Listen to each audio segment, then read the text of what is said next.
Sa 1,000 pa lang, once na pinabarya na, ubos agad.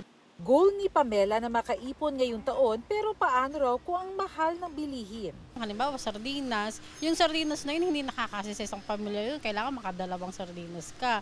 Pero hihirap pa lalo ang pagbabudget ng mga mamimili tulad ni Pamela dahil simula ngayong Pebrero, nagmahal ang produkto ng ilang manufacturer matapos payagan ng Department of Trade and Industry. Kabilang na ang ilang brand ng sardinas, canned meat, evaporated milk, Pinoy Tasty at Pinoy Pandesal. Pati kandila at baterya may taas presyo. Sabi ng DTI, hindi naman lalagpas ng 10% ang taas presyo.